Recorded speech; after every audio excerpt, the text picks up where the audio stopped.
Welcome दोस्तों, स्वागत करता हूँ फिर से आप सबको आपके अपने इस चैनल में। तो जिस वीडियो के हम डिटेल्स में डिस्कस करेंगे बीटीसी के बारे में। और यहाँ पर अब इस टाइम पे देखोगे तो यहाँ मार्केट में हमें थोड़ा बहुत ड्रॉप डाउन देखने को मिला है। तो इसके पीछे क्या रीज़न है उसके ऊपर हम डिटेल्स में यहाँ पर डिस्कस करने की कोशिश करेंगे और जानेंगे कि नेक्स्ट हमें एग्जैक्टली मार्केट में क्या मूवमेंट देखने को मिलेगा। तो कल जैसे ही हमने डिस्कस किया था कि प्राइस में सिमिलर कुछ इस तरीके की मूवमेंट होनी चाहिए। तो समवट अगर आप देखोगे तो price has arrived almost the zone which we have marked earlier, जो कि प्राइस ने हिट किया है अराउंड इसी पर्टिकुलर वीक के ऊपर। ठीक है, तो अगर हम यहाँ पर इसी प्राइस को रिकॉर्ड करें तो फिर according to the price move हमें प्राइस देखने को मिला अराउंड 61,790 के आसपास। ठीक है, यानी कि आप पकड़ लोगे 61,700 के आसपास।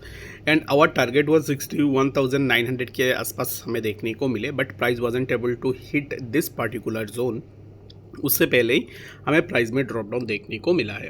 तो अब इस टाइम पे ये जो सेल ऑफ हमें देखने को मिली है, तो इसके पीछे रीज़न क्या है? तो रीज़न की अगर आप देखोगे तो यहाँ पर there is no such reason जिसके कारण मार्केट को नीचे आनी चाहिए या फिर मार्केट नीचे आए। अब इस टाइम पे जो भी यहाँ पर ड्रॉप डाउन हुई है, क्योंकि सेलिंग प्रेशर हमें इसी पर्टिकुलर जोन पे देखने को मिला एंड अच्छा खासा सेलिंग हुई, दैट्स वाई हमें प्राइस में थोड़ा ड्रॉप डाउन देखने को मिला।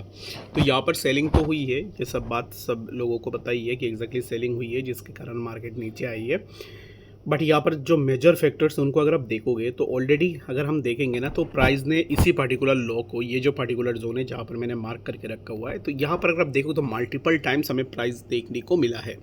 एंड ये जो पर्टिकुलर जोन है ये कुछ खास यहाँ पर ना एज ए सपोर्ट वर्क नहीं कर रहा है। यानी कि अगर हम जब भी इसी जोन के आसपास आ रहे हैं, इसी पर्टिकुलर जोन के, तब हमें बाइंग प्रेशर उतना देखने को नहीं मिल रहा है। अगर आप एग्जाम्पल के लिए देख लो, रिसेंटली हम इसी जोन पे आए तो there suppose to be a good buyback, but यहाँ पर कोई भी बाईबैक हमें देखने को नहीं मिली। और यहाँ पर ना एक मैनुअल बाईबैक हमें देखने को मिला, जो कि रिटेल इन्वेस्टर्स आपके जैसे और मेरे जैसे जितने भी इन्वेस्टर्स थे वो इसी पर्टिकुलर जोन के आसपास अपना बाइंग बना रहे। तो यहाँ पर क्या हुआ है कि इसी जोन पे प्राइस आई, प्राइस के अंदर थोड़ा बहुत मूवमेंट हमें देखने को मिला। और ये जो मूवमेंट हुई प्राइस के अंदर, यू कांट एक्सपेक्ट दैट कि ये बहुत अच्छा खासा मूवमेंट है या फिर ये मूवमेंट बहुत अच्छा खासा अपवर्ड मूवमेंट में लेके जाएगा, तो ऐसा बिल्कुल भी नहीं है।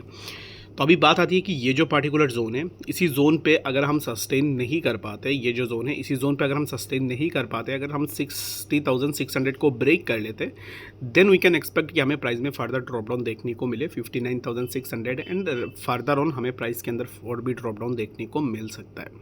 अभी इस टाइम पे हम क्या एक्सपेक्टेशन लगाएंगे? तो मेरे हिसाब से ना अभी इस टाइम पे प्राइस एक साइडवाइज कंसोलिडेशन में रहेगी। Sideways consolidation in the sense कि प्राइस हमें साइडवाइज मूव करता हुआ दिखेगा। प्राइस के अंदर ज़्यादातर आपको यहाँ पर ऐसे इंपल्सिव मूवमेंट्स देखने को नहीं मिलेंगे। प्राइस साइडवाइज में मूव करेगी और उसके बाद हमें ग्रेजुअली एक प्राइस का मूवमेंट देखने को मिलेगा। तो मैं अभी इस टाइम पे ना यही रेकमेंड करूँगा those who are looking for the short position in BTC, तो उनके लिए मैं बस यही बोलूँगा कि राइट नाउ शॉर्ट पोजीशन नहीं बनेगी। चाहे आप अपने एंड से भी बना रहे हो then it's totally up to you, but मेरे हिसाब से अभी इस टाइम पे शॉर्ट पोजीशन बिल्कुल भी नहीं बनेगी अनटिल एंड अनलेस जब तक price above this zone consolidate होगी। ठीक है, 60,600 इसके बाद जब तक प्राइस रहेगा तब तो कोई भी शॉर्ट पोजीशन हम यहाँ पर नहीं बना सकते। अगर आप बनाना चाह रहे हो then it's up to you. मैंने जैसे आपको ऑलरेडी बता दिया है कि आप अपने अकॉर्डिंग ज़रूर से देख सकते हो। अब इस टाइम पे जो ट्रैप हो रही है मार्केट के अंदर, जो भी ड्रॉप डाउन हो रहा है, तो ये जस्ट बिकॉज ऑफ एक मैनिपुलेशन आप इसको बोल सकते हो। और उसके बाद यहाँ से हमें प्राइस में एक अच्छा सा मोमेंटम देखने को मिलेगा। तो many of you guys might be get frustrated कि एग्जैक्टली बुल रैली कब आएगा। You have been hearing about that कि बुल रैली यहाँ पर 2024 से स्टार्ट हो जाएगा, but still there is no bull rally और मार्केट अभी इस टाइम पे स्टिल नीचे ही आ रहा है। तो इसमें क्या कर सकते हैं अभी हम लोग?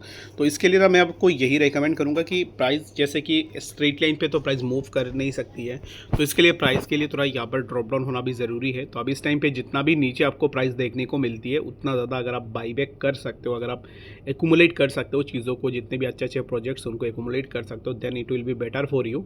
बाकी जितने भी लोगों के पास पेशेंस है वो यहाँ से एक अच्छा खासा प्रॉफिट बना सकते हैं। और बाकी अगर आप पहली बार मार्केट के अंदर आए हो और आपको यहाँ पर नहीं पता है कि मार्केट सेंटिमेंट्स कैसे वर्क करती है, मार्केट में कैसे मूवमेंट होती है, तो फिर कुछ दिन मार्केट को टाइम दो, जितना कम हो सके उतना फंड्स के साथ ट्रेड करो, ताकि ग्रेजुअली आपको समझ में आ जाए कि मार्केट में क्या मोमेंटम चलती है। ठीक है, बाकी यहाँ पर इन शॉर्ट में अगर आपको बताओ तो बीटीसी को लेकर मैं अभी इस टाइम पे बिल्कुल भी यहाँ पर ऐसा नहीं हो कि प्राइस बहुत ज़्यादा नीचे आ जाएगा या फिर प्राइस में बहुत ज़्यादा ड्रॉप डाउन हो जाएगा, तो ऐसा मैं बिल्कुल भी नहीं सोच रहा हूँ। मेरे हिसाब से प्राइस अब इस टाइम पे जहाँ पे चल रहा है यहाँ से हमें प्राइस के अंदर फर्दर थोड़ा मूवमेंट ज़रूर से देखने को मिलेगा। ठीक है, तो आई होप कि आपको BTC के बारे में समझ में आ गया होगा। बाकी जितने भी ऑल्ट से हर एक ऑल्ट को अगर आप देख लोगे तो हर एक ऑल्ट पे सिमिलर काइंड ऑफ मोमेंटम आपको देखने को मिल जाएगा। तो बाकी यहाँ पर कुछ ऑल्ट कॉइन्स है जिनके नाम मैं आपको बता देता हूँ, इन ऑल्ट्स को आप ज़रूर से ट्रैक करना। सबसे पहले हमारे पास आता है ARB। तो ARB के प्राइस के अंदर भी हमें एक अच्छा सा मूवमेंट देखने को मिल सकता है, तो ARB को आप ज़रूर से अपने लिस्ट में रख देना। और ARB का जो चार्ट है वो मैं ज़रूर से टेलीग्राम पे भी डाल दूंगा, वहाँ से आप इसको देख सकते हो। उसके बाद आपको देखना है सोलाना को। सोलाना के अंदर भी एक अच्छा सा मूवमेंट हमें आने वाले टाइम में देखने को मिल सकता है। तो सोलाना, ARB, ये जो दोनों कॉइन्स हैं, इन कॉइन्स को आप ज़रूर से देखना। एंड मीम कॉइन्स में भी ज़रूर से ध्यान में रखना, जैसे कि पेप आपके लिस्ट में सबसे पहले आनी चाहिए अभी फ़िलहाल के लिए, क्योंकि पेप के अंदर एक अच्छा सा मूवमेंट हमें बहुत जल्द देखने को मिल सकता है। ठीक है, तो पेप आपके मीम कॉइन के लिस्ट में होनी चाहिए। अगर आप यहाँ पर ना शॉर्ट टर्म के लिए ट्रेड कर रहे हो तो पेप को भी आप ज़रूर से चेकआउट कर सकते हो। सोलाना को भी ज़रूर से चेकआउट करना है विथ दैट कि आप ARB को भी अपने लिस्ट के अंदर रख सकते हो। ठीक है, तो आई होप कि आपको समझ में आ गया होगा। कोई भी डाउट है या फिर कन्फ्यूजन है कमेंट सेक्शन में बताना। मिलते हैं नेक्स्ट अपडेट्स के साथ, तब तक के लिए गुड बाय।